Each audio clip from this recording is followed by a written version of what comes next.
As the dungeon raid begins, everyone starts mocking Reigo, calling him a bad omen to have on the raid. One guy even says they're basically carrying a walking death flag. Still, they had no other choice but to take him with them since they were short one person, and Reigo was the only hunter available. One by one, the monsters take down every single hunter until only Reigo remains standing. And instead of panicking like a normal person, Reigo starts laughing because this is exactly what he was waiting for. Even the monsters look caught off guard by this guy's confidence. And just to make things even worse for them, Reigo brings back all the dead hunters as his undead minions, forcing the same monsters who killed them to fight them all over again. In a twisted way, he's even giving the hunters one final chance to get revenge before heading to the afterlife. But Reigo wasn't always this confident or powerful. Before all of this, he was just a pathetic low-rank loser nobody respected. The kind of hunter people would look at and immediately think, yeah, this guy is not surviving the first episode. When Reigo goes looking for a job, he gets rejected immediately. There are all kinds of job listings available for A rank, B rank, even D and F rank hunters. But the moment he asks for work, nobody wants to hire him. Reigo keeps begging, saying please over and over again, but the job giver tells him that even if he keeps saying please, he just can't give him anything. Still, Reigo refuses to give up. He says he'll do any kind of work, he just needs something. That's when the people around him suddenly start talking behind his back. They say whenever Reigo joins a mission, dungeons collapse for some reason. Weapons break, monster swarms appear out of nowhere, and hunters keep running into disasters around him. They call him Calamity Reigo, yet somehow he still calls himself a hunter. At this point, nobody takes him seriously anymore. And honestly, the job giver doesn't want to risk it either. The guy probably values his building staying intact. But since Reigo keeps begging non-stop, the job giver finally gives in and says if Reigo really wants work that badly, then there's only one job he can do. Dead Hunter Relic Recovery. Then he shows him the job card. Reigo's face instantly drops. As he explains it, years ago a guild tried recovering belongings left behind by dead hunters inside a dungeon. But after touching the relics, their skills were mysteriously stolen, and the entire guild was wiped out. Since then, rumors spread that the relics are cursed, and any hunter who touches them loses their abilities. Because of that, relic recovery became the most hated job among hunters. And somehow, that's the only work Reigo qualifies for. But even then, he has no choice. He desperately needs money, so he accepts the job while thinking it can't be helped anymore. As Reigo arrives near the cave, he remembers what the job giver told him earlier. He said the recovered relics need to be taken directly to the processing facility because even the Hunter Association that requested them doesn't want anyone touching them. And standing there in front of the cave, Reigo starts wondering if he's really fallen this far, to the absolute lowest level of hunter work, relic recovery. He isn't happy about this job at all, but as Reigo looks around, he realizes there are plenty of other desperate people doing the same thing. So he pushes those thoughts aside and keeps searching through the ruins. After looking around for a while, the others complain that they can't find anything anymore. Most of the area was buried during the boss fight, so almost all the relics are probably crushed under the rubble. But Reigo keeps going anyway, and then suddenly, a notification appears in front of him. He gained 1 mana point. Reigo is instantly disappointed. All that effort for a single mana point. Truly life-changing rewards right there. Still, he decides to test whether the relics are actually cursed like the rumors say. So he uses the mana point without hesitating. And the moment he does, he awakens a new skill, mediumship. As soon as the skill activates, Reigo suddenly starts seeing dead people all around him. At first, he's completely confused and wonders if the skill only lets him see ghosts and nothing else. If that's really all it does, then the skill is basically useless for a hunter like him. It can't attack, defend, or support anyone. If anything, it just makes random ghosts gather around him and slowly destroys his peace of mind. Honestly, that sounds less like a skill and more like a curse with extra steps. But something about the ghosts feels strange. They're all unusually quiet. Reigo realizes the hunters who entered this dungeon were probably prepared to die from the start, and for a moment he feels relieved. Ever since awakening this strange ability, disasters kept happening around him, causing trouble for multiple guilds and earning him the nickname Calamity Reigo. But this time, it feels like nothing bad is going to happen. Then another notification suddenly appears. Mediumship switching to focus mode. The atmosphere instantly changes, and right in front of him, Reigo Reigo notices a ghost he recognizes immediately. It's the same B-rank hunter the job giver mentioned earlier, Nakanishi. Back then, the job giver explained that Nakanishi entered the dungeon to recover someone else's relics, but ended up dying himself around the 3rd layer. He also mentioned that Nakanishi saved a teammate who had a child waiting for them outside, proving he was genuinely a brave man. But even after his death, nobody wanted to retrieve his relics because of the curse rumors surrounding them. And now, that exact same man is standing right in front of Reigo as a ghost. His body is covered in injuries, yet even after death, he still hasn't moved on. Seeing this, Reigo can't help but admire him. This man risked his life to save his teammates without hesitation. But after staring at the ghost for a while, Reigo notices something strange. Nakanishi keeps looking in one direction the entire time. So Reigo follows his gaze and eventually finds a skeleton hidden nearby. Then he realizes the truth. Nakanishi was staring at his own remains. And at that moment, Reigo finally understands something. Mediumship isn't useless at all. It's actually helping him locate relics. This whole situation still feels complicated to Reigo. Even if mediumship helps him find relics, there's still the problem of the curse rumors surrounding them. But he doesn't really have a choice anymore. So he slowly reaches down and touches one of the swords near Nakanishi's remains. And nothing happens. No curse, no stolen skills, nothing at all. At first, Reigo starts thinking maybe the curse was just a rumor all along. But then he notices a small family photo among the relics. And suddenly, his expression changes. Nakanishi had children too. That's probably why his ghost kept staring at his belongings the whole time. Reigo quietly tells him he did well and hopes he can finally rest in peace. But of course, peace never lasts long around Reigo. A group of hunters suddenly notices him and immediately starts mocking him. One of them points out that he's actually doing relic recovery, while another nervously talks about the cursed relic rumors. Then one girl suddenly recognizes him. Calamity Reigo. The moment she says that name, she immediately wants to leave because she thinks getting involved with him will only bring disaster. But one of the guys there isn't scared at all. Instead, he notices the sword Reigo found and grabs it from him, saying the weapon looks way too good for someone like Reigo. Since they're the ones risking their lives fighting monsters, he thinks they deserve it more anyway. But the second he realizes it's actually a relic, he panics and instantly throws the sword away like it's radioactive. Then he completely loses his temper. He starts yelling at Reigo, asking what the hell he's doing letting other people touch cursed relics. He calls the relics filthy and says Reigo is basically just a grave robber surviving off dead hunters. At this point,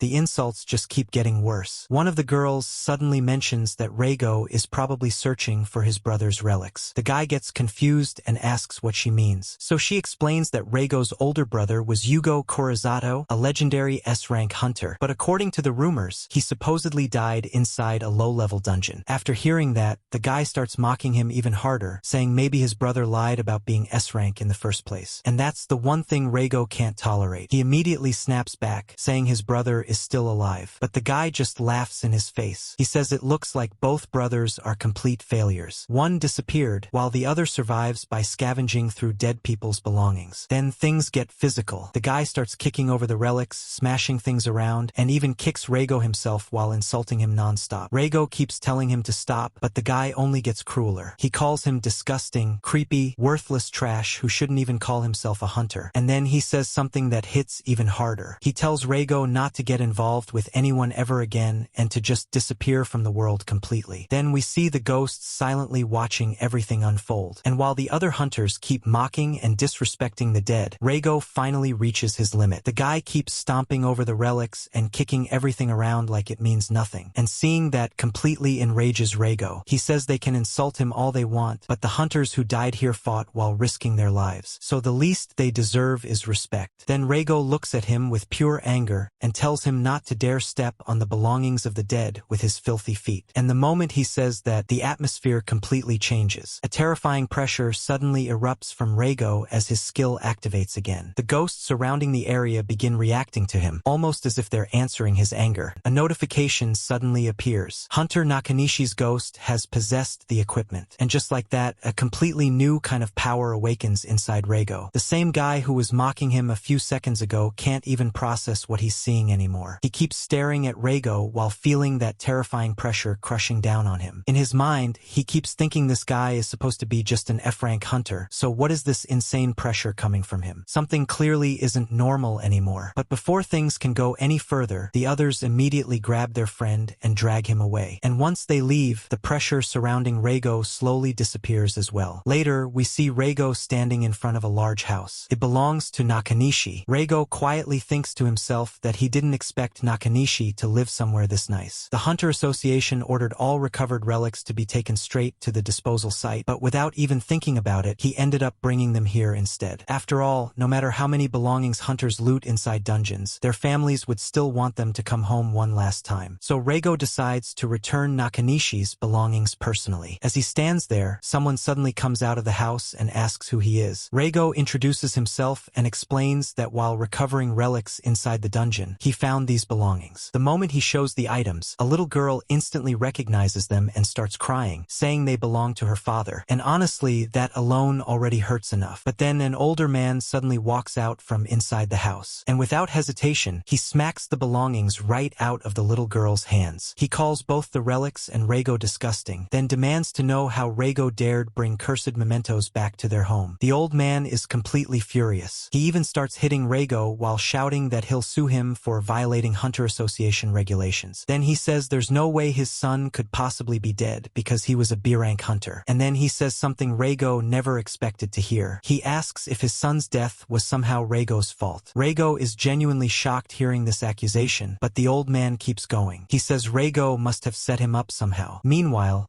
the rest of the family is crying in the background, and the entire situation just becomes more painful to watch. Reigo desperately tries explaining that he never even knew Nakanishi personally. Then he accidentally starts mentioning Nakanishi's ghost, which only makes things even worse. Now the family thinks he's making up insane excuses to avoid responsibility. The old man completely loses it and starts threatening him, saying he has connections inside the Hunter Association and will make sure Reigo never joins another guild again. Then he suddenly tells someone inside the house to bring salt. At this point, Reigo probably realizes returning the belongings personally may not have been his smartest decision. Later, Reigo quietly prays and apologizes to Nakanishi, saying he's sorry he couldn't be of more help. But just as he starts walking away, something strange suddenly happens. An eerie aura begins flowing out from the relics. Reigo immediately turns around in shock and calls out Nakanishi's name. Then another notification appears. Mediumship focus mode activated. And right after that, Nakanishi's ghost appears once again. Reigo apologizes to him again, saying he's sorry he couldn't return him home properly and wonders if that's why he showed up again. Then Reigo starts opening up a little. He explains that maybe he was only acting on his own emotions. He says he also has an older brother, and although everyone claims he's dead, not even a single memento of him was ever recovered. To Reigo, even finding one belonging would have been enough to bring him home. But then he lowers his head and admits maybe that's just an excuse. In the end, he still overstepped. As he stands there quietly, we suddenly see flashes from his past. News broadcasts announcing the death of legendary S-rank hunter Yugo Kurosato. People whispering behind Reigo's back, calling him a jinx and saying disasters always happen around him. Even his own mother eventually telling him she's tired of all the trouble surrounding him. Hearing those words again completely crushes him inside. Then Reigo quietly asks Nakanishi something painful. He asks if, in the world of the dead, he has seen his brother. Nakanishi doesn't answer with words. He simply closes his eyes and gives a small smile, and somehow that silence hurts even more. Reigo then admits something he's probably been holding in for a long time. Maybe he just isn't cut out to be a hunter. He says he still can't accept his brother's death because there's no proof he ever died. No relics, no remains, nothing. Reigo became a hunter specifically to search for him, but with a strange skill like mediumship, the dungeons he can enter are extremely limited. Even when he joins guilds,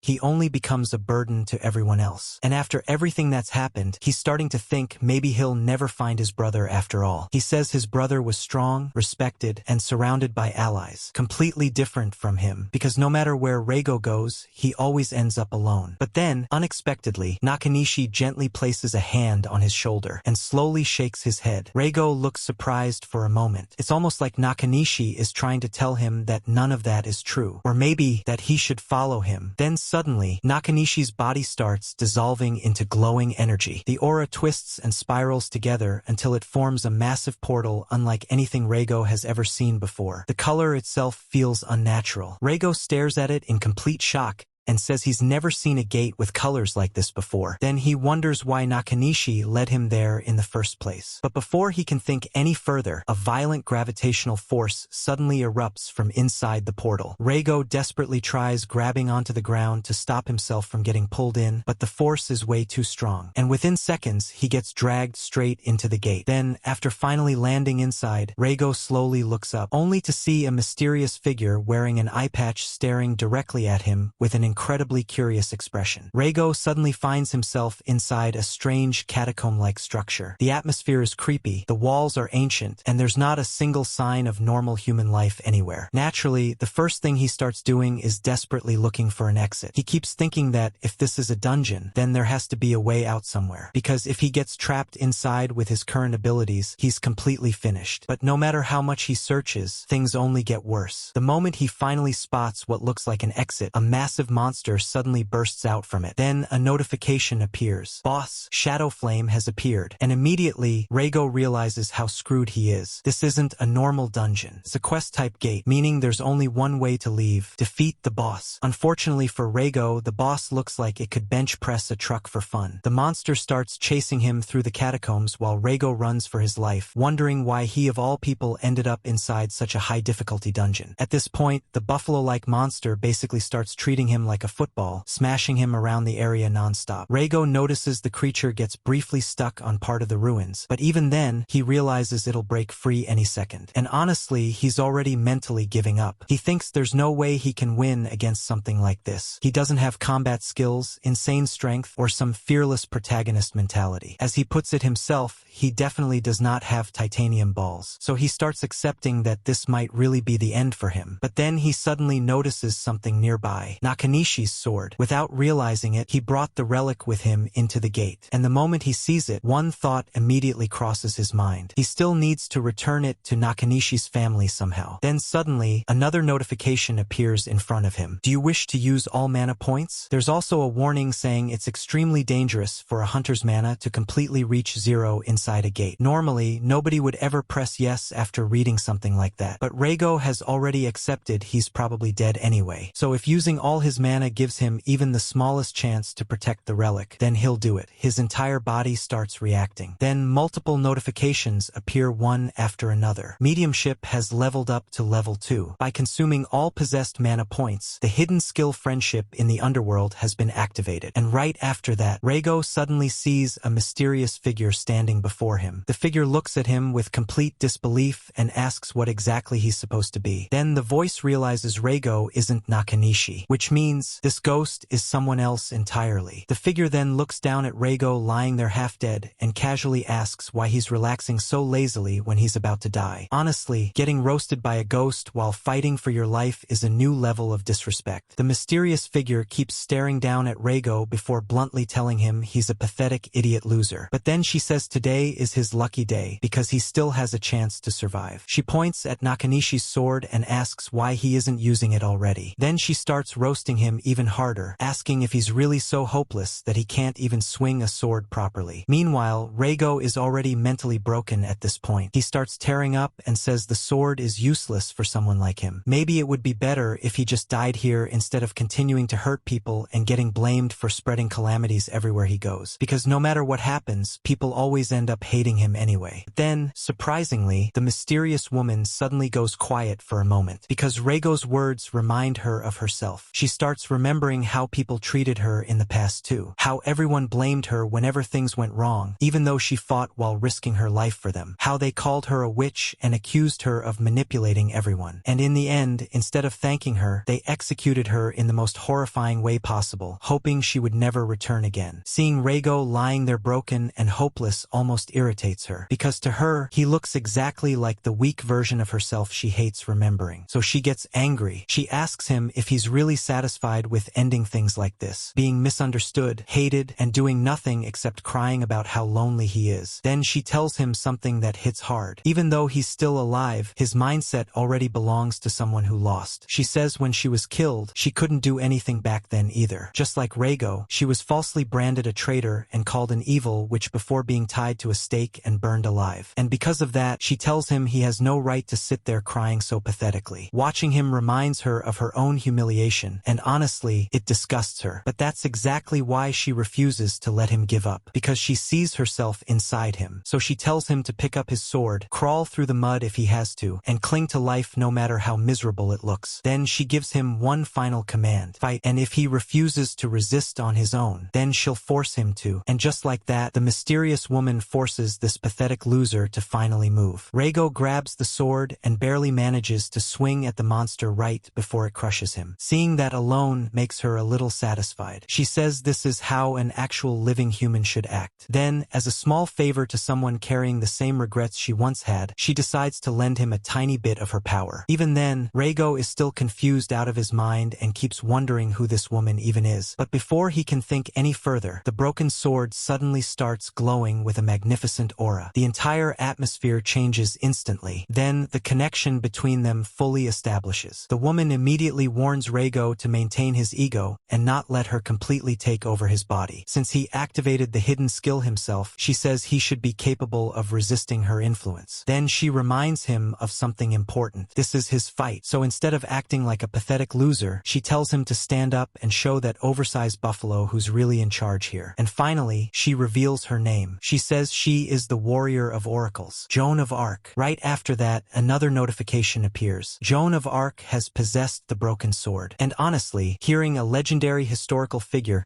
casually announce herself inside a dungeon was probably not on Reigo's bingo card today. But the effect is immediate. The same tiny weakling who was getting tossed around like a chew toy a few moments ago now slowly stands back up and faces the boss directly. The buffalo monster instantly senses the change. But then something even crazier happens. Reigo's sword suddenly starts growing larger and larger, overflowing with aura until it becomes massive enough to properly face the monster head-on. And for the first time since the fight started, the boss actually looks nervous. But in the middle of all this chaos, Reigo suddenly remembers something from 2 years ago, back when his brother was still around. Even though Reigo constantly called himself worthless, his brother never once laughed at him for it. Instead, he kept encouraging him to continue trying to become a hunter. He even told Reigo not to make fun of himself like that, because in his eyes, Reigo was more amazing than he was. And hearing something like that from an S-rank hunter felt almost unbelievable. But his brother genuinely meant it. He explained that while strength and talent matter, Reigo had something much rarer: the ability to understand people's sorrow, pain, and emotions. He could empathize with others in ways most hunters never could. And to his brother, that made Reigo's skill truly special. Remembering those words now, Reigo slowly tightens his grip on the sword while standing face to face with the buffalo boss once again. Even Joan of Arc starts looking interested now. She's curious to see what this little pipsqueak is actually capable of doing. Then the buffalo monster charges straight toward him. And this time, instead of running away immediately, Reigo swings his sword with everything he has. The blade releases a massive fiery tornado that tears through the air and slashes toward the boss. It seems Joan's connection to Hellfire somehow caused the sword itself to start overflowing with flames. And for the first time, Reigo feels like he might actually stand a chance. Unfortunately, the boss immediately decides violence is the answer to everything and fires a gigantic beam attack straight from its mouth. Honestly, the thing basically pulls out a dungeon-sized Kamehameha. Reigo quickly creates a shield to defend himself, but then he notices something strange. The sword is actually absorbing the flames from the attack like some kind of cursed vacuum cleaner. But before Reigo can celebrate, the power suddenly fades away. And now he's forced to start sprinting for his life again, while the dungeon turns into a full-on barbecue zone. Meanwhile, Joan is laughing the entire time. She says it makes sense he can't bring out the sword's full power because it isn't actually her original weapon. If she's going to fully possess something properly, then ideally it should be her own sword, which unfortunately is nowhere to be found. Then she casually asks what he plans to do now. Meanwhile, Reigo is busy doing his best impression of a track athlete while trying not to get roasted alive. As he keeps running, he desperately starts thinking of a strategy. maybe he can stop the monster's movements again before attacking. Or maybe he should keep swinging the sword while dodging the flames until he finds an opening. But the boss is way too fast, and before he can decide anything, the monster closes the distance again. That's when Reigo suddenly uses his other skill. Immediately, the dead hunters inside the dungeon rise once again as his undead soldiers. And honestly, their second attempt at surviving is not going much better than the first one. The undead hunters charge toward the boss while Reigo desperately tries supporting them. But the flames are way too intense. One by one, the undead soldiers start panicking and running away from the fire while yelling that they need healing spells immediately. At this point, even the undead workforce is threatening to quit on him. Reigo then tells everyone he'll hold the monster back somehow, so they should just run while they still can. While the battle keeps getting more chaotic, Reigo desperately tries thinking of some kind of strategy. But this time, something feels different. As he fights alongside the undead hunters, he suddenly starts feeling a strange connection with all the ghosts around him. Their emotions begin flowing directly into his mind. Their regrets, their fears, their unfinished wishes. It's like he can feel every painful thing they carried before dying. And then Reigo finally understands something. Within the ghosts, he can see their regrets clearly. And that realization immediately reminds him of what his brother once told him. That his true strength was his ability to understand other people's feelings. At that moment, everything finally clicks together. His power was never meant to be simple combat strength. The real ability of mediumship is hearing the voices of those nobody else listens to. The voices of the forgotten dead. And by responding to those feelings, his power grows stronger. Reigo finally understands why he alone can see spirits. Then, instead of panicking, he starts commanding the ghosts properly for the first time. He calls out to them and tells everyone to gather together because now is the time for all of them to combine their strength. And as the ghosts hear his voice, all of their emotions begin responding at once. One ghost says he wants revenge against the monster that killed them. Another says he wants to save his comrades. Another only wants to return home to his family. And another quietly says he just doesn't want to keep suffering anymore. All those emotions begin merging together into one overwhelming force. And as that happens, the sword in Reigo's hand starts growing even larger while its aura explodes in power. For the first time, the dead hunters begin believing something. If it's Reigo, maybe they can finally win. Even Joan of Arc looks genuinely surprised now after seeing how naturally he united the spirits together. Then more ghosts begin gathering around Reigo one after another. They start entrusting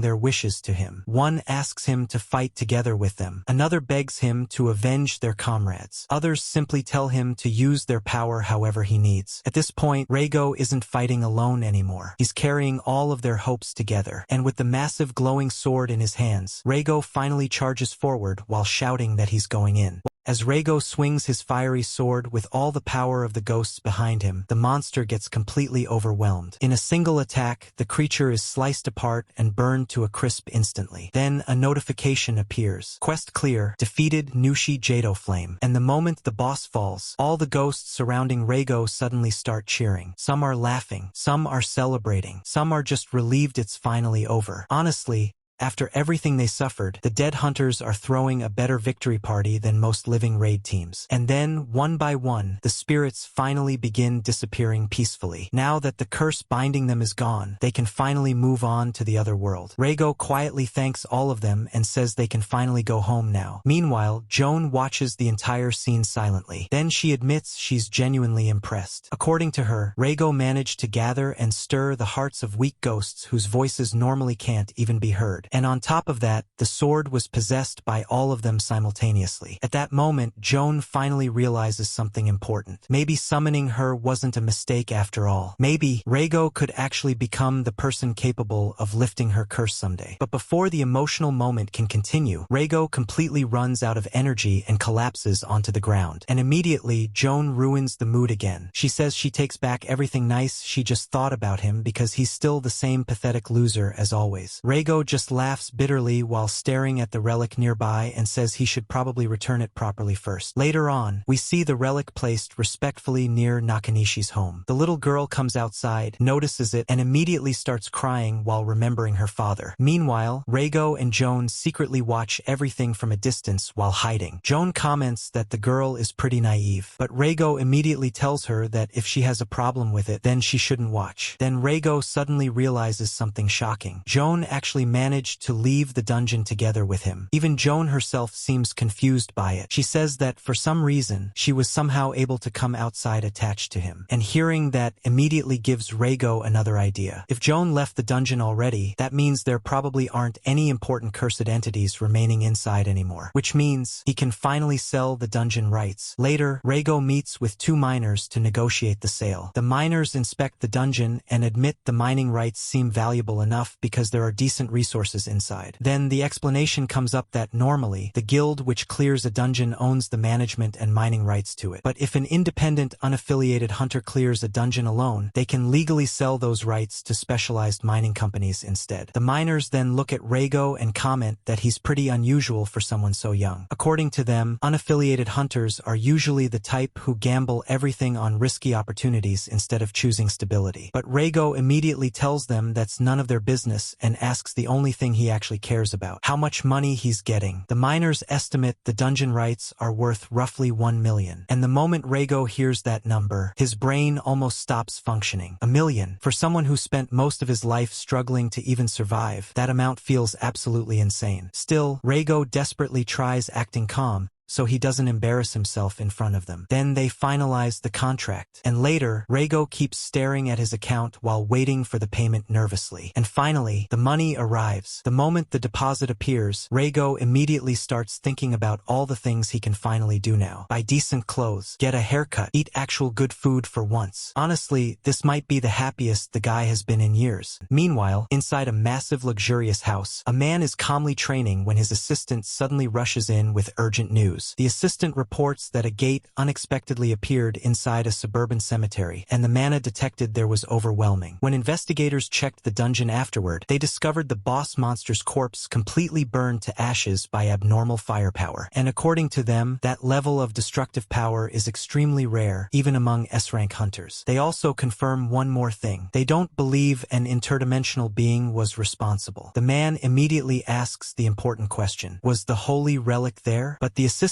says they still can't confirm it. Hearing that, the man quietly starts thinking, so someone got there before them. Maybe it's just some thief planning to sell the remains for money. Or maybe someone else with the same type of ability as him is searching for relics too. He then mentions how things were convenient until now because everyone avoided those cursed remains out of fear and superstition. But if another relic user has appeared, then this situation could become troublesome. Still, he doesn't seem worried at all. Instead, he casually says that whatever this person's goal is, he can't allow them to keep the relic. And as a proper introduction, he'll simply kill them and take it back himself. Yeah, this guy clearly skipped the normal human interaction tutorial. Meanwhile, back with Reigo, things feel completely different now. For the first time in a long while, he actually feels good. Really good. As he moves around, he realizes his body feels lighter and healthier than ever before. He can't even remember the last time he felt this alive. Meanwhile, Joan of Arc has been watching him quietly. At first, she complains that she's getting tired of waiting around, but after noticing Reigo's expression and presence, even she becomes a little surprised. Something about him has changed. And honestly, Reigo feels it too. For the first time, he genuinely wants to become stronger. Because now he finally understands something important. If he becomes stronger, maybe he can protect people instead of bringing them disasters. Maybe he can recover what was lost. Maybe he can finally search for his brother properly. So no matter what happens, he decides he needs to keep growing stronger. Then he directly asks Joan if she'll help him. But Joan instantly refuses.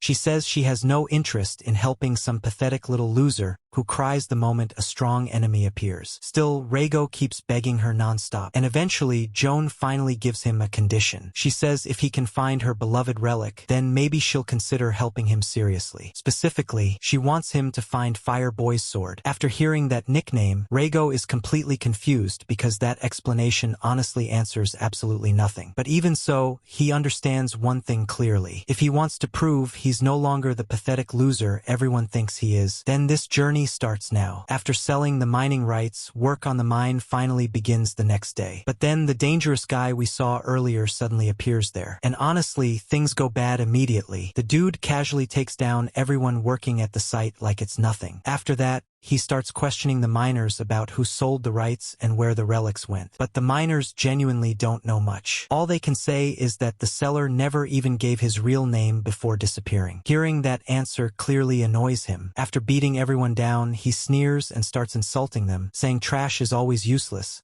especially scavengers like them. According to him, people like this are sloppy, inefficient, and honestly more useful dead than alive. Yeah, this guy definitely wakes up every morning ready to ruin somebody's day. Then he suddenly starts using his own skill. A strange aura forms around him as he begins analyzing the traces of mana left behind at the site, and what he discovers instantly excites him. He explains that hunters transform their mana into unique abilities, meaning powerful hunters leave behind powerful aura traces, and the mana lingering here is incredibly dense. To him, that means the relic owner must have possessed extraordinary skills. And if he can obtain relics from someone that powerful, then he himself can become even stronger. At this point, the guy is practically smiling like he just found legendary loot in a gacha game. Meanwhile, completely unaware of the danger approaching him, Reigo is busy enjoying life for once. We see him drinking a frappuccino while looking genuinely happy. He keeps talking about how legendary it tastes and says he can't believe something this delicious even exists. Honestly, after all the suffering this guy went through, let him enjoy the drink. But Joan immediately ruins the moment. She tells him this isn't the time to relax and says they need to leave already. Reigo tries defending himself by explaining that after his brother disappeared, he spent years living in poverty, so luxury stuff like this was impossible for him before. And then he reminds her it's not even tea. But Joan still refuses to care. She says there's no time to waste standing around. Then Reigo asks her about the relic again and accidentally messes up the name. He asks if it was called something like Full Book. Joan instantly gets annoyed and asks if he's messing with her on purpose. Then she clarifies once again that her beloved relic is Fireboy's sword. Even after becoming a spirit trapped inside the dungeon, she has no idea where the weapon ended up, and without it, she can't use her abilities at full power. The moment Reigo realizes they're talking about an insanely powerful relic, he becomes genuinely interested. But unfortunately, someone nearby overhears the conversation. Suddenly, countless strange eyes begin appearing all around the area. The atmosphere instantly turns dangerous, and then that same mysterious guy from earlier appears right in front of them. He looks confused at first, because the thick, powerful aura he traced earlier feels completely different from Reigo's weak-looking presence. So now he's wondering if he somehow tracked the wrong person. He stares at Reigo and questions whether this potato-headed kid really cleared that hidden dungeon and defeated the boss. Honestly, he looks deeply offended by the possibility. Then he asks Reigo directly if he has some kind of special skill. But after looking at him for a bit longer, the guy seems to decide Reigo probably isn't much of a threat anyway. So he casually asks him for the relics taken from the dungeon nucleus, like he's politely asking to borrow a pen or something. Reigo is caught completely off guard at first after hearing the guy ask about the relics. But after thinking about it for a second, he honestly can't understand what relic this dude is even talking about. In his mind, that dungeon didn't really have anything special inside it. The only thing he personally took was Nakanishi's sword. Then the guy gets irritated and asks if Reigo plans on staying silent forever. So Reigo simply says there were no relics there. But the man immediately laughs. He says lying won't help at all. Then he casually explains that if Reigo hands the relic over nicely, he might let him live after taking what he wants. But if Reigo refuses, then he'll take the relic first and kill him afterward anyway. And honestly, this guy says horrifying things with way too much calmness. Then suddenly, another violent attack comes flying toward Reigo. Everything becomes blurry for a moment before freezing energy crashes into the area again. Joan immediately tells Reigo to stop panicking and properly use his skill to look carefully. So Reigo focuses harder this time, and the moment he does, he finally notices something terrifying. All kinds of strange aura are surrounding the man, including a ghost standing beside him. After seeing that, Reigo gets genuinely disturbed. Then he notices the sword in the man's hand and suddenly realizes something. That weapon is a relic too. The man seems impressed Reigo figured that out so quickly and casually admits he obtained the relic recently. Then he explains something even worse. The original owner died inside a dungeon before accomplishing their goal. Apparently, the hunter used eye-based abilities while alive, and after death, those powers became attached to the relic. The man says the abilities themselves aren't especially strong, but they make excellent disposable tools. At that point, point, Reigo finally understands what's happening. The ghost beside him isn't there willingly, is being bound and used. But then Reigo gets confused because the man himself doesn't seem capable of actually seeing ghosts. Joan immediately explains the reason. Seeing spirits is Reigo's unique ability. He's the only one who can properly see them. The man can't even see Joan standing there either. After realizing that, Reigo looks more carefully at the ghost beside the man, and what he sees genuinely upsets him. The spirit looks exhausted and tormented beyond belief. Unlike the other ghosts Reigo met, this one isn't at peace at all. Meanwhile, the man notices Reigo muttering to himself and gets annoyed again. He tells Reigo to hurry up and hand over the relic already before he decides to take it by force instead. And honestly, he sounds perfectly fine with either option. That's when Reigo finally snaps. He says he can't stand watching someone use the relic of a dead hunter like this, binding their ghost, tormenting them, treating them like disposable garbage even after death. So Reigo directly orders him to let the ghost go immediately. But instead of taking him seriously, the man just smirks and says he has no idea what Reigo is talking about. The evil dude smirks and says Reigo's angry face is actually pretty cute and he wants to see more of it. Then, without warning, he launches another attack. This one is way stronger than before, forcing even Reigo to step back while trying to block it. And the guy casually says this is only the beginning. Meanwhile, Reigo is panicking internally because he realizes he needs another weapon fast. He already used up Mr. Nakanishi's folding sword earlier. Then, while quickly looking around, he spots a tiny knife nearby. And honestly, it looks about as threatening as Butter Knife DLC. Still, Reigo immediately asks Joan to possess it. Joan is instantly offended. She says there's no way she's possessing something that cheap and vulgar. She genuinely sounds more insulted by the knife than by the enemy trying to kill them. But then Reigo activates mediumship anyway. And since the process already started, Joan gets dragged into the knife against her will. Now she's even more annoyed and starts yelling about how he forced her to possess that ugly thing. Then she suddenly realizes something important. Reigo learned how to force possession. And honestly, even she didn't expect the potato boy to pull that off this quickly. Meanwhile, the evil dude is loving all of this chaos. He says Reigo is really good at teasing him, but he's done waiting around. Then he attacks again. But this time, something feels different. Instead of getting blown away instantly, Reigo actually rushes straight toward him. The guy blocks the attack and admits Reigo isn't half bad for a potato-headed kid. Then he counters hard enough to send Reigo flying backward again. At the same time, he notices the relic sword in his hand got damaged. And instead of caring at all, he casually throws it away, saying he doesn't need it anymore. Then Reigo suddenly notices another huge aura building around him. The guy happily says perfect timing and pulls out yet another relic. Apparently this man changes cursed weapons faster than people change mobile wallpapers. He complains the previous relic wasn't cute enough, so now he's moving on to the next one. Then he activates necromancy. And even while the trapped ghost desperately begs to be released, the guy ignores it completely. Seeing that instantly enrages Reigo. Then massive chains covered in glowing pink aura burst toward him and smash directly into the knife Joan possessed. Even the evil dude pauses for a second and says the whole thing looks unbelievably vulgar. And somehow, Joan probably agrees. Then the guy tosses that relic away too like it's garbage and says he doesn't need this one anymore either. After that, he pulls out a wand and decides maybe this relic will be more entertaining. The next attack comes flying toward Reigo so fast he can barely even see it move. The projectile curves through the air in impossible directions before striking. Reigo is completely confused and asks what that attack even was because he literally couldn't see anything. The evil dude then proudly says that now that he finally picked the right relic, he's going to enjoy making Reigo suffer with it. And once again, he demands the relic Reigo found inside the dungeon. But while all of this is happening,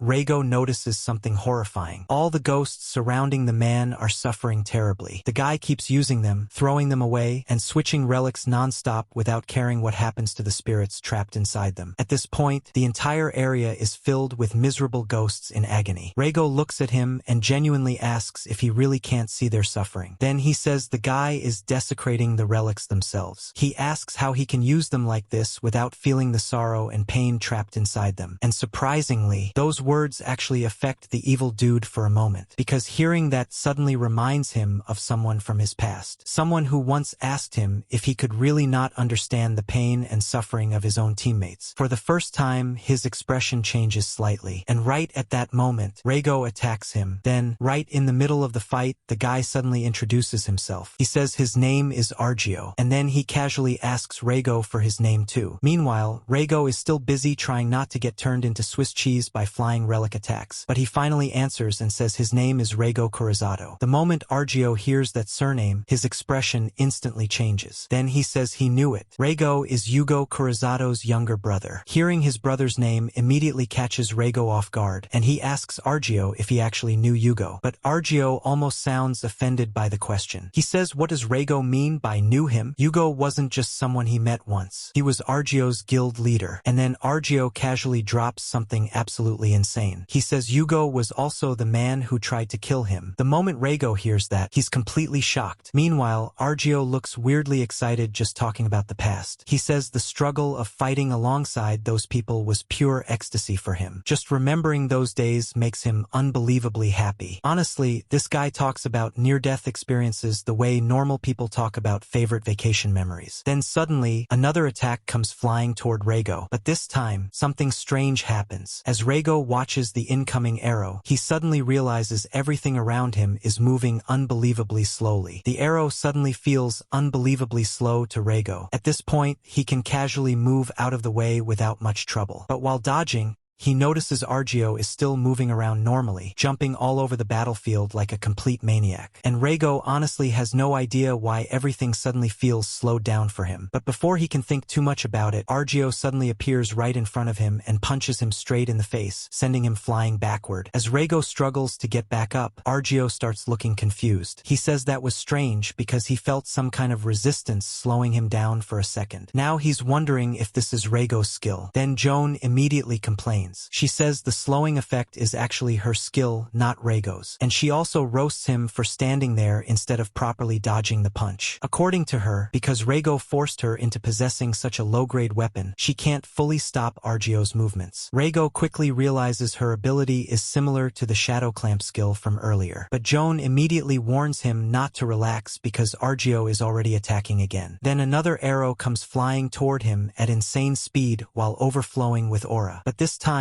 Reigo barely manages to dodge it again. Joan explains that she can't completely stop Argio's movements, but she can slow him down right before his attacks. And thankfully, that tiny opening is just enough for Reigo to avoid the arrows. Argio starts grinning now. He admits he doesn't fully understand what kind of weird skill Reigo has, but for a potato-headed kid, he's surprisingly impressive. But Reigo only cares about one thing now, his brother. So while fighting, he demands to know what happened to Yugo after everything. Argio casually replies that he has no idea. The last thing he remembers is attacking Yugo, after which Yugo abandoned his teammates and ran away. The moment Reigo hears that, he instantly gets furious. But right as his emotions spike, another arrow suddenly slams toward him. Argio thinks he finally landed the hit, only to realize Reigo actually dodged at the last second and blocked the attack using the tiny knife Joan possessed. Then Reigo angrily says there's no way his brother would ever abandon his teammates like that. But Argio just shrugs and says he's not lying. According to him, the guild report proves everything. At the same time, more and more suffering ghosts begin appearing around Argio. And after the arrow falls to the ground, Argio suddenly notices something strange. The necromancy effect surrounding it disappeared. That means Reigo somehow released the ghost trapped inside it. For the first time, Argio admits he may have underestimated him a little. But then he immediately attacks again and punches Reigo directly in the face. Even Joan sounds surprised because she thought she slowed him down properly. But Argio quickly figures out the trick. He realizes the ability only slows his movements temporarily. So instead of worrying about it, he simply decides to move even faster than before. And then this absolute psychopath starts accelerating like crazy. Reigo can barely keep up anymore and starts panicking, wondering if advanced hunters are seriously this monstrous. Meanwhile, Argio casually picks up the broken arrow relic and starts talking to it. He says he honestly thought it was pretty useful at first, but now, since it got outsmarted by Potato Boy, it's officially fired. Then, without hesitation, he snaps the relic in half himself. And the moment he does, the trapped ghost screams in agony, crying that it hurts and begging to finally be released. Reigo looks at the suffering ghost and angrily asks Argio if he seriously can't understand how much pain it's in. But Argio honestly doesn't care at all. Instead, he immediately launches another attack while flames explode around the battlefield again. At the same time, Reigo prepares another counterattack of his own. Joan quickly quickly activates bondage once more, causing Argio's movements to suddenly become heavy again. Even Argio notices it immediately and complains that his body feels heavy all over again. But this time, Reigo doesn't hesitate. Fueled completely by rage, he releases all of his firepower at once and finally lands a direct hit on Argio. And surprisingly, it actually works. Argio admits the attack genuinely hurt him, while flames spread everywhere around the area. But even while burning, this guy still keeps moving, because apparently basic survival instincts are optional for him. Suddenly, Argio rushes in again to throw another punch. But this time, Reigo reacts properly. He narrowly dodges by lowering his body at the last second. Then, while holding the possessed knife, he signals Joan. Joan immediately gets annoyed and complains that Reigo shouldn't order her around like that. Even so, she activates bondage again and slows Argio's movements one more time. But now Argio notices something important: the knife itself, and suddenly his expression changes slightly. Then he laughs. He says Reigo managed to make him bleed just like his older brother once did. And because of that, Argio admits Reigo is actually becoming interesting to him. But instead of continuing the fight personally, he suddenly decides to leave everything to his security forces. As he starts walking away, his assistant quietly asks if that was really okay, especially since the thing Reigo stole was the holy relic containing information about Masakato's location. But Argio casually reveals something terrifying. Reigo didn't steal it by accident. Argio intentionally let him take it. He explains that Reigo was clearly obsessed with finding information about his brother, so he deliberately planted believable information and baited him perfectly into taking the relic. In other words, Reigo walked directly into his trap. But even after all that, Argio still seems more curious than angry, because Reigo's skill bothers him. During the fight, it almost looked like Reigo could actually see something invisible around him, and Argio wants to know exactly what that means. So now he plans to let Reigo come into contact with Masakato's relic next, just to see what happens. In a quiet alleyway, we see Reigo completely exhausted after barely escaping from Argio. Meanwhile, Joan immediately starts roasting him again. She points out that during that entire fight, he only managed to land a single proper attack. But surprisingly,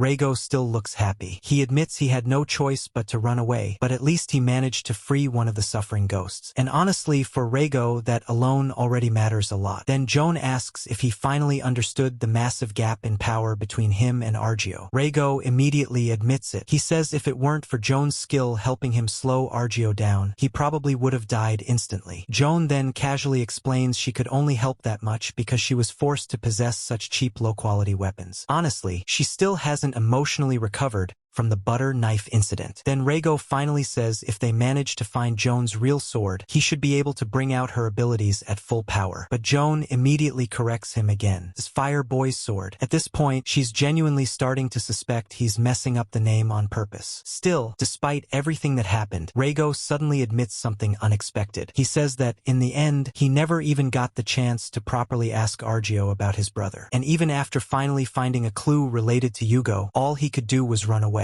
But strangely enough, he's actually excited. Joan quietly stares at him after hearing that. Then Reigo explains why. For his entire life, he believed strength had nothing to do with someone like him. But now, for the first time, he realizes he can genuinely become stronger as a hunter. And because of that, he feels unbelievably fired up right now. Joan stays silent for a second again. Then Reigo continues, saying if they can find Joan's sword, he'll become even stronger. And maybe then, he can finally uncover the truth behind his brother's disappearance. Joan instantly interrupts him again to remind him it's Fire Boy's sword, not Joan's sword. Then she asks him an important question. Does he actually have any kind of plan? Because there are countless dungeons out there. But Reigo confidently pulls out the mysterious book he stole earlier. He explains it seems to contain information connected to his brother. And considering how many relics are linked to Yugo, tracking the dungeons listed inside the book might eventually lead them to Joan's sword as well. And with that plan in mind, we suddenly cut to Gate Serial 8886, also known as Manji Hall. There, a staff member asks a suspicious-looking guy if he forgot his hunter license and asks for his name. And that guy is obviously Reigo in disguise. He casually introduces himself as Tanaka. Even Joan sounds confused hearing this fake identity and jokingly wonders if his full name is now somehow Tanaka Kakuri Yugo. Meanwhile, Reigo keeps bluffing his way through the situation and tells the others he'll bring his hunter ID after the raid. The people there start debating whether they should just check the guild server for verification. But another person points out there's no internet connection in the area and physical ID verification is required anyway. Then they bring out an aura measuring crystal instead. The moment Reigo sees it, he immediately comes up with another excuse. He says if his aura level meets the guild standards, then that should be enough proof he qualifies. And then he explains how aura basically works like a hunter's stamina and power source. The higher a hunter's aura, the stronger their overall abilities become. There's also a direct connection between aura levels and skill usage. For example, hunters with massive aura reserves can freely use advanced high-cost abilities that weaker hunters could never handle. Then the staff finally begin checking Reigo's aura level. At first, the receptionist looks completely unimpressed and says there's no way someone like him could meet the minimum requirement anyway. The dungeon requires at least C-rank aura. Another worker nearby explains they get people like this all the time. Apparently, low-rank hunters constantly try sneaking into higher-level dungeons hoping to boost their reputation. Most of them just end up dying and becoming unidentified corpses, which honestly only creates more paperwork. The receptionist then says they should just finish the reading already. If Reigo's aura is too low, they'll simply throw him out afterward. So Reigo quietly activates mediumship, and this time he uses all of his aura at once. The staff member tells him to stay still while the measurement begins. Meanwhile, Reigo thinks to himself that since Joan's aura merges together with his through mediumship, it should probably push him up to around C rank. Then the machine beeps, and suddenly, the staff members go completely silent, because instead of displaying a rank, the entire system glitches out. Then an error message appears. Everyone immediately gets confused. One staff member asks what kind of error this even is, while another starts panicking and says he didn't touch anything. Meanwhile, Reigo instantly acts innocent and asks what they did to break the machine. Honestly, this man lies with the confidence of someone who absolutely knows he caused the problem. Now the staff are stressed because they have to report the malfunction to headquarters. But eventually, one of them gives up and says fine, he'll let it slide this time as long as Reigo keeps quiet about it. He just tells Reigo to bring his hunter license later and sign the entry log. Reigo immediately thanks him and accepts before anyone changes their mind. But then one of the workers quietly mutters something terrifying. He says there probably won't even be a later,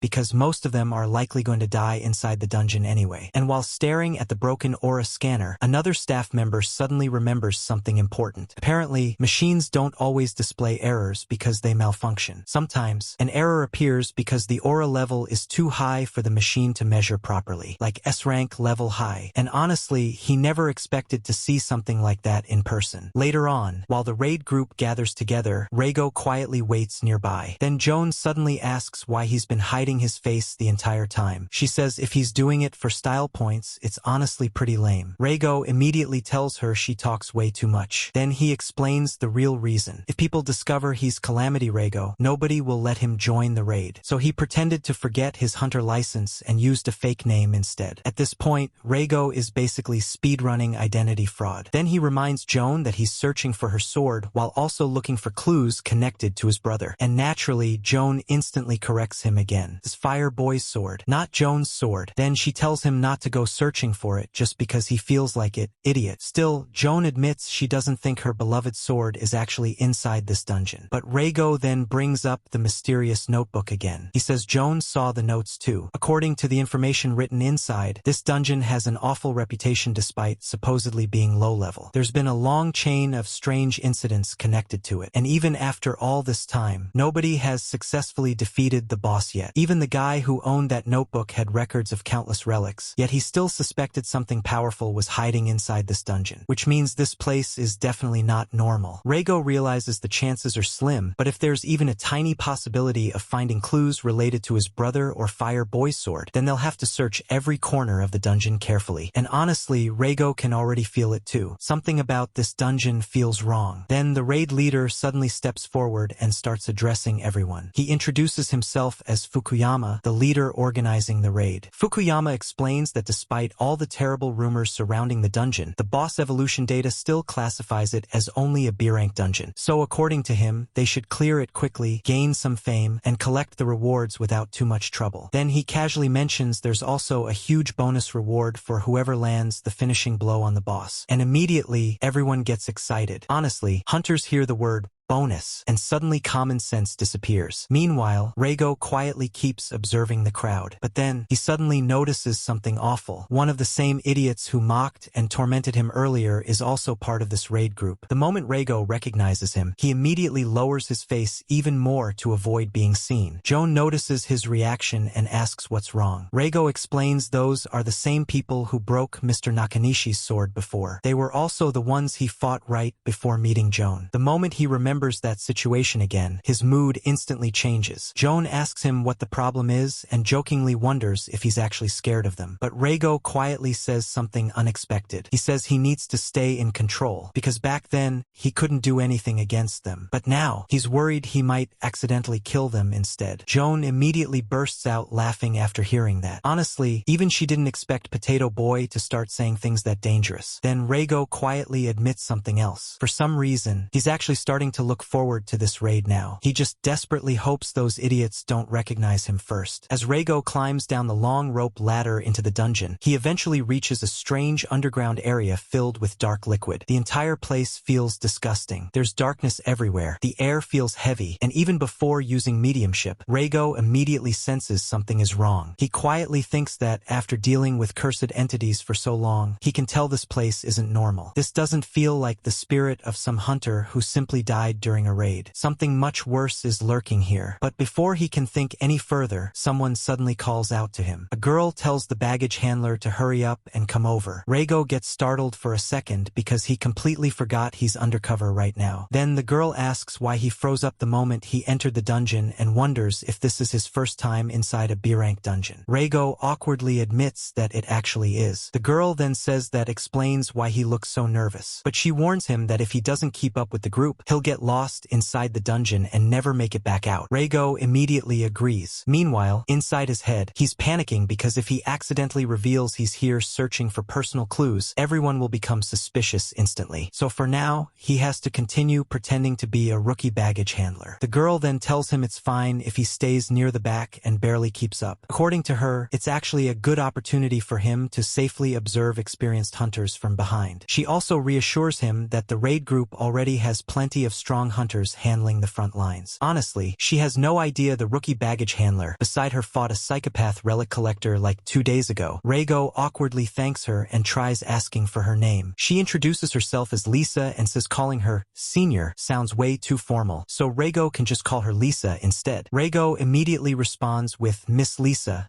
anyway, and Joan instantly starts judging him for it. She asks why he's acting so formal towards someone stronger than him. Then Lisa suddenly notices a weird smell coming from Reigo and asks if he smells like seaweed. Honestly, at this point, even Reigo probably doesn't know what cursed dungeon smell he's carrying around anymore. Then the guild leader suddenly calls out happily that the baggage handler finally arrived, meaning the raid can officially begin. Everyone starts moving deeper into the dungeon together. Unfortunately for Reigo, the same idiots who tormented him earlier are also part of the group. Thankfully, nobody recognizes him yet. The guild leader then orders everyone to move quickly, but after walking a bit farther into the dungeon, he suddenly stops so abruptly that the people behind him almost crash into him. One of the hunters immediately complains and asks why he stopped out of nowhere. Then the leader quietly asks something terrifying. Is that a human? Everyone looks ahead, and standing there in the darkness is something horrifying. At first glance, it almost looks human, but not really. Its entire body is wrapped like some ancient corpse, making it look more like a living mummy than an actual person. The moment the hunters realize it's probably a monster, panic immediately spreads. One hunter points out that mummies usually appear in much higher ranked dungeons than this one. And right after hearing that, the leader instantly orders everyone into battle formation. The atmosphere changes immediately. Then the leader quickly explains the monster's abilities. Unless they destroy its weak point, the mummy will regenerate endlessly. And even worse, the bandages covering its body are poisonous. According to him, even a tiny scratch could become fatal. Reigo watches the raid team move into formation and immediately realizes something. These hunters are on a completely different level compared to the random guilds he dealt with before. Nobody is panicking. Nobody is screaming. Everyone instantly understands their role and starts coordinating properly. Then the leader quickly explains the mummy's behavior. Apparently, the monster instinctively targets whoever has the strongest aura in the area. area, which means out of everyone present, it should naturally focus on Fukuyama first. The other hunters immediately start assigning positions and support roles around him. Everything looks perfectly organized, and then the mummy completely ignores Fukuyama and charges straight toward Reigo instead. Even Reigo is caught completely off guard by this. Honestly, the monster took one look at the baggage handler and immediately said, "Yeah,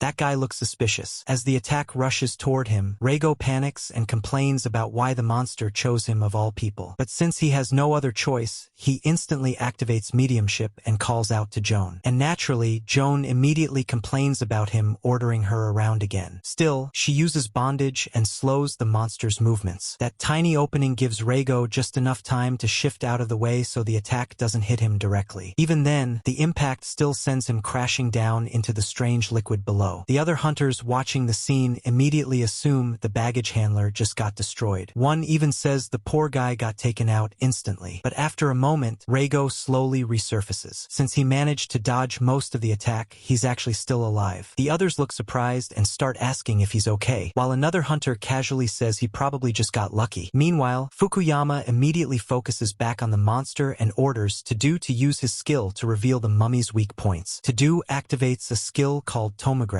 A glowing circle spreads across the ground before scanning the mummy's entire body with light. The skill reveals the enemy's vital points, although the duration depends on aura consumption. As the scan spreads, To-Do suddenly notices something strange. The weak points are moving around inside the mummy's body. Even Fukuyama confirms he can see them shifting too. At that point, he realizes he can't hold back anymore. He says he originally wanted to save the skill for the dungeon boss, but they don't have a choice now. Then he unleashes a massive fire-based attack called homing. The flames roar toward the mummy at high speed. At first, the monster dodges out of the way, and even Reigo gets surprised and thinks Fukuyama missed. But then the flames suddenly curve back around, because the attack literally tracks its target automatically. Fukuyama keeps controlling the fire while it repeatedly chases and slams into the mummy over and over again. Soon, the entire creature is engulfed in flames. One of the morons from earlier starts praising Fukuyama's skill, saying that once homing locks onto a target, escaping becomes impossible. But while everyone else is impressed, one of the female hunters notices something concerning. Fukuyama already looks exhausted after using the skill, and she quietly asks if it was really a good idea for him to use that much power in a place like this. Fukuyama admits that with his current aura reserves, he can only use the homing skill 3 times at most. Originally, he wanted to save those attacks for the dungeon boss, but according to him, he had no choice. If he hadn't stepped in earlier, Reigo probably would have died right there. Meanwhile, Joan suddenly points something out. She reminds Reigo that the monster ignored everyone else and came straight for him first. Then she wonders if it reacted to his abnormal aura. Reigo immediately says this is absolutely not the time to joke around about that, because if he fought back too seriously earlier, everyone would have immediately realized he's actually Calamity Reigo. Joan instantly starts making fun of him again. She says that's true because then everyone would discover he's actually Stinky Reigo. Reigo immediately gets offended and starts arguing back that he's not stinky, and somehow the conversation rapidly devolves into him angrily repeating "Stinky Calamity" to himself like he's losing an argument against a ghost middle schooler. But then, the mood completely changes, because suddenly, Reigo notices movement all around them. More monsters begin emerging from the darkness one after another, and within seconds, the hunters realize they're surrounded. Now the entire raid team is trapped in an extremely dangerous position. Fukuyama and the others immediately tense up because things just went from difficult to absolutely terrible. Meanwhile, Joan casually laughs and says that whenever Reigo truly lives up to the name Calamity Reigo, disasters somehow always follow him. And hearing that honestly does not help Reigo's stress levels at all. Now he's fully panicking while staring at the overwhelming number of monsters closing in from every direction. Fukuyama looks around at the monsters closing in from every direction and immediately realizes how bad the situation is. They're completely surrounded, and the worst part is they were already struggling against just one mummy earlier, even after Fukuyama used one of his strongest skills. Now there are 16 of them. At that point, even he starts thinking there's no realistic way the raid team can handle this many enemies. Out of the entire guild, only 4 hunters are actually capable of properly fighting A-class monsters. So Fukuyama immediately turns toward To-Do and tells her to locate all of the enemy's weak points again. To-Do warns him that using tomograph on this scale will almost completely drain her aura. But despite Despite that, she activates the skill anyway. This time, the scan spreads across the entire battlefield, lighting up every mummy at once and revealing all of their weak points clearly. The moment the scan finishes, Fukuyama immediately orders everyone to go all out before the effect disappears. And just like that, the entire raid team charges in. Some hunters rush forward with blades. Others fire arrows from a distance. Everyone starts desperately throwing everything they have at the monsters. Meanwhile, Reigo is still standing there trying to process the chaos around him. Then suddenly, one of the same idiots who bullied him earlier jumps in front of him to protect him without realizing who he actually is. The guy yells at Reigo for standing around blankly and tells the baggage handler to at least support the team properly with his gear. Reigo awkwardly agrees. But before anything else can happen, another hunter gets attacked horribly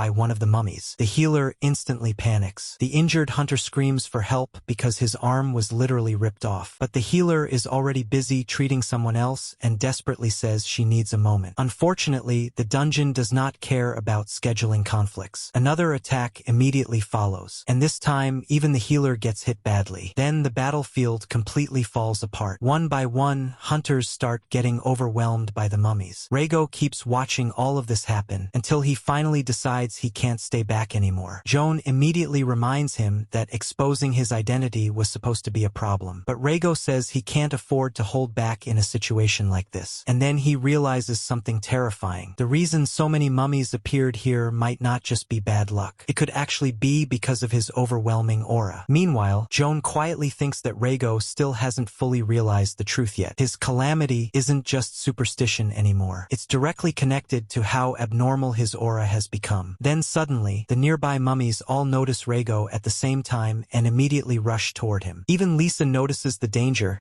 and yells at the baggage handler to watch out. But the moment one of the mummies grabs hold of Reigo's bag, the monster suddenly bursts into flames and burns away instantly from Reigo's counterattack. Lisa stares in complete shock. She can't believe the mummy disappeared in a single hit and starts wondering what she just witnessed. Even Joan looks impressed now. She says it seems Reigo finally learned how to properly use her skill after all. And honestly, she reluctantly gives him credit for it. Meanwhile, the rest of the hunters can barely believe what they're seeing either. The same baggage handler they thought was useless just erased a monster instantly while they've been struggling this entire time. And as Fukuyama watches all this happen, he quietly realizes something important. Whether it was luck, coincidence, or something else entirely, once they entered this dungeon together, Reigo officially became part of the fight now. The hunters keep struggling against the swarm of mummies, while the same guy who protected Reigo earlier stares around in complete confusion, trying to understand what's even happening anymore. Then Reigo slowly takes out his weapon, and while looking at the hunters around him, he quietly says something unexpected. They're all his teammates. The moment he says that, flames begin burning across his weapon again. But this time, the aura feels completely different. Even Joan notices it immediately. She starts wondering if Reigo became even stronger after the last fight. But then she realizes something more important. His desire to protect everyone around him is pushing his power even further beyond its normal limits. At this point, Reigo's aura has already doubled compared to before. And on top of that, Joan's aura is now layering over his as well. The combined energy starts exploding upward exponentially. Even Joan sounds genuinely interested now. Meanwhile, Reigo finally shouts what he's truly feeling inside. He says he's going to save everyone from this calamity no matter what happens. Because if someone dies here because of Reigo Kurizato, then he'll blame himself for it forever. And honestly, hearing the guy called Calamity Reigo desperately trying to save everyone instead of abandoning them hits surprisingly hard. Then Reigo grips his weapon tightly and calls out to Joan. He tells her it's time to go. Joan immediately complains that it's not like she has much choice anymore. But even while acting annoyed, she activates bondage again. And this time, the flames surrounding Reigo burn even more violently than before. Meanwhile, the mummies continue charging at the hunters from every direction. But now, Reigo is finally stepping onto the battlefield seriously. As Joan activates bondage once again, Reigo's weapon bursts with even stronger flames, and then he completely disappears into the battlefield. With everyone around him slowed down, Reigo starts moving through the battlefield at insane speed, slashing through the mummies one after another with his burning sword. Every time a mummy tries attacking one of the hunters, Reigo instantly appears there first and cuts it down before it can land the hit. At this point, the battlefield basically turns into a horror movie for the mummies instead. And because everything around him is slowed, Reigo can move across the area almost effortlessly. Meanwhile, Joan is is genuinely shocked by what she's seeing. She realizes Reigo's aura is way stronger than she originally thought. To slow down every enemy and fight them all at the same time already requires absurd aura control. But right now, even Fukuyama himself is getting slowed down by the effect. Meanwhile, Fukuyama is still desperately fighting while using the skills he originally wanted to save for the boss fight. But suddenly, even he starts feeling his body slow down heavily. And then, the effect disappears. Everything returns to normal speed instantly. The hunters quickly look around in confusion, completely unable to understand what just happened. Since all of them were slowed down during the battle, nobody properly saw Reigo moving. Then Fukuyama suddenly notices something important. The mummies are still alive. One of the girls immediately warns him to watch out. Then Fukuyama, Lisa, and the others quickly finish off the remaining weakened mummies together. At this point, the monsters are already so damaged that the raid team can defeat them easily. But nobody realizes Reigo was the one who weakened almost all of them. The hunters are completely confused now. One of them says the mummy he was fighting suddenly burst into flames and disappeared out of nowhere. Another asks Fukuyama if he secretly used another skill, but Fukuyama immediately denies it. He says he was already at his aura limit and honestly thought maybe Akai or Tadu did something instead. But they immediately deny it too. Meanwhile, one of the girls is still in shock and says she genuinely thought she was going to die. Fukuyama then quietly says it's basically a miracle everyone survived. But more importantly, nobody died, and hearing that alone relieves everyone massively. Meanwhile, Reigo quietly smiles to himself in the background. He says he's just glad everyone is okay. But then he starts blaming himself again, thinking his calamity almost dragged the entire raid team into disaster once more. Joan immediately shuts that idea down. She tells him he completely misunderstood the situation. There's no such thing as someone born only to bring disasters. The real reason those mummies gathered there was because they were attracted to Reigo's overwhelming aura. And for the first time, Reigo seriously starts thinking about that possibility. Meanwhile, Lisa quietly watches him from a distance. She's now completely convinced that the baggage handler definitely did something during the battle. She remembers seeing him move so fast that he practically vanished from sight. She couldn't even properly follow his movements. And now she desperately wants to know who this guy actually is. Meanwhile, after barely surviving the battle, the exhausted hunters finally decide to take a short break. Then Tadu quietly points out the obvious. This dungeon is definitely not just B rank anymore. So she asks Fukuyama if they should retreat and regroup instead. But Fukuyama immediately shakes his head, because this is a quest-type dungeon. And once inside, they can't leave until the boss is defeated. He admits things would have been easier if they had an escape item, but since they don't, their only option is to call for backup. So Fukuyama decides they'll send out a distress signal and request reinforcements instead. Fukuyama quickly takes out a communication device and tries sending a distress signal to headquarters. But the moment the device starts beeping strangely, his expression changes immediately. Then he quietly says they need to rethink their next move because the device isn't working at all. Tadu and the others instantly realize what that means. They can't contact HQ. The moment everyone hears that, panic spreads through the group. One hunter immediately starts freaking out, saying this was supposed to be only a B-rank dungeon. Nobody warned them they could end up trapped inside. Another hunter openly says he doesn't want to die there. Honestly, the group morale collapses faster than Reigo's fake identity if somebody recognizes him. Lisa quickly tries calming everyone down. She reminds them that all 15 of them survived the previous fight together, meaning they still have a chance if they stay calm. But then another hunter suddenly gets confused. 15 people? The raid party only had 14 members. Lisa pauses for a second. Then she quietly says she definitely counted 15. At that moment, even Joan looks surprised, because somehow, Lisa can actually sense her presence. Lisa starts counting everyone again carefully. 11, 12, 13, 14, 15. And right as she reaches the final number, a gigantic horrifying monster suddenly appears nearby. At first, it almost looks like maybe Lisa accidentally counted the monster itself. But then she finally realizes what she's actually seeing and immediately starts screaming. It's a human-faced spider. And honestly, that thing sounds exactly as horrifying as it looks. Everyone instantly warns the others that while the creature itself isn't especially strong, getting caught by it is basically nightmare fuel. Because if it captures someone, it lays eggs inside their body and turns them into food for its babies. Yeah, absolutely not. Then the spider suddenly starts laughing in this creepy, distorted voice and announces that Lord Masakato is coming. The moment Reigo hears that name, his attention sharpens immediately, because Masakato was mentioned inside the notebook he stole from Argio. The notes specifically connected that name to the holy relic. But before anyone can react further, the spider suddenly turns around and runs away deeper into the dungeon. Fukuyama immediately orders everyone to chase after it, but To-Do quickly stops him and points something terrifying out. They're being followed. At first, everyone just hears distant noises echoing through the dungeon. Then Fukuyama realizes what the sound actually is. The bloody mummies are coming again, and there are a lot of them. At that point, the group realizes they have no choice anymore. Following the spider is now their only escape route, so Fukuyama immediately orders everyone to move. As the group rushes deeper into the dungeon, Reigo keeps thinking about the name Masakato. That name was definitely connected to the holy relic inside Argio's notebook, which means they might finally be getting close to something important. Meanwhile, Joan looks around the gloomy dungeon and comments on how miserable the place feels. According to her, it's hard to believe something called a masterpiece could exist somewhere this bleak. But surprisingly, Reigo sounds almost optimistic for once. He says he managed to make it all the way toward the relic without getting lost, which for someone like him honestly feels like miraculous luck already. And with that, the group continues moving deeper into the darkness. The entire group keeps following the human-faced spider deeper into the dark dungeon. And honestly, the deeper they go, the worse the atmosphere becomes. Meanwhile, Lisa quietly walks along with everyone while thinking to herself that following a monster like this is obviously a terrible idea, because if they keep chasing it, they're definitely going to run straight into another huge fight. At this point, even she can tell this dungeon is far beyond normal B rank difficulty. She starts regretting joining the raid entirely, but then her attention shifts toward Reigo. To her, this suspicious baggage handler suddenly looks way stronger than before, and after seeing what happened during the mummy fight, Lisa starts thinking this is actually the perfect chance to figure out what kind of monster this guy really is. So she secretly activates a skill called Melancholy. Immediately after using it, Reigo notices something wrong and looks back at her. Then he asks if she's okay. Lisa pretends she injured her leg during the previous battle, and while acting hurt, she activates Melancholy again. The skill itself is honestly pretty sneaky. It allows her to fake injuries on herself or even on other people. It doesn't actually cause real damage, but it can manipulate emotions, create sympathy, or make enemies panic. Basically, it's professional gaslighting as a hunter skill. Even Lisa admits the ability has all kinds of uses. Meanwhile, Reigo immediately gets worried and says the injury looks serious. Lisa internally realizes she may have overacted a little too hard. Then Reigo suddenly kneels down and starts wrapping bandages around her leg to stop the bleeding. Lisa thanks him, but at this point she's genuinely shocked by how ridiculously kind he is. Honestly, she's never seen Melancholy work this effectively on someone before. Then Reigo goes even further and says she probably won't be able to walk properly with that injury, so he'll carry her on his back instead. And just like that, Reigo starts carrying her while continuing through the dungeon. Lisa quietly thanks him again, but inside her head, she's already planning something much darker. If things get really dangerous, she's thinking about using Reigo as a shield to buy herself enough time to survive, because eventually someone stronger will probably defeat the boss anyway, or reinforcements might arrive first. So her current plan is to stay away from the main danger and survive no matter what. But then suddenly, she looks behind the group and completely freezes, because a massive horde of bloody mummies is charging straight toward them from behind. Lisa immediately starts panicking and screams that they're surrounded. Then she desperately tells everyone not to slow down and to keep moving immediately. Reigo turns around in confusion and asks what she means. But the moment he looks back and sees the horde himself, he instantly understands the situation. And somehow, instead of panicking, Reigo calmly says that if they deal with the mummies here, the others won't be in danger anymore. Lisa immediately loses it and tells him to stop mumbling nonsense and just run already. But at the same moment, Joan activates bondage once again. Meanwhile, deeper inside the dungeon, Fukuyama and the others finally arrive in front of a massive gate. As they stare at it, they notice countless tiny spiders crawling everywhere around the entrance. And judging by their appearance, they look like the babies of the giant human-faced spider from earlier. The human-faced spider suddenly stops in front of the massive gate and tells the hunters to wait there. And then, something huge appears in front of them. At first glance, it looks like a gigantic monstrous rat, but the moment Fukuyama sees it properly, his expression completely changes. He immediately recognizes it as a red-crowned dragon. And according to him, that thing is far beyond B rank level. It's an actual A rank monster, which means the raid team was tricked from the very beginning. Fukuyama quickly realizes that if they want to escape this quest-type dungeon alive, they'll have to defeat that monster somehow. But the situation only gets worse. The creature's glowing red eyes alone are enough to terrify everyone, and the moment it lets out a massive roar, panic instantly spreads through the group. The hunters can't believe what they're seeing. That monster is supposed to be the dungeon boss, but the way it's behaving, it almost looks domesticated, like somebody is literally keeping an A-rank dungeon boss as a pet. And if that thing is only a pet, then whatever its owner is must be even stronger. At this point, everyone realizes they've entered something far beyond a normal dungeon. Meanwhile, the human-faced spider suddenly starts worshipping something in front of the gate. It excitedly announces that its lord has arrived and repeatedly tells everyone to bow. Then all the smaller spiders start chanting the same thing together. And honestly, the entire scene becomes unbelievably creepy. Suddenly, a massive aura begins forming in front of the hunters. The energy grows brighter and brighter until a mysterious figure slowly starts appearing within it. Fukuyama immediately demands to know why they were brought there. But instead of answering directly, the figure continues forming,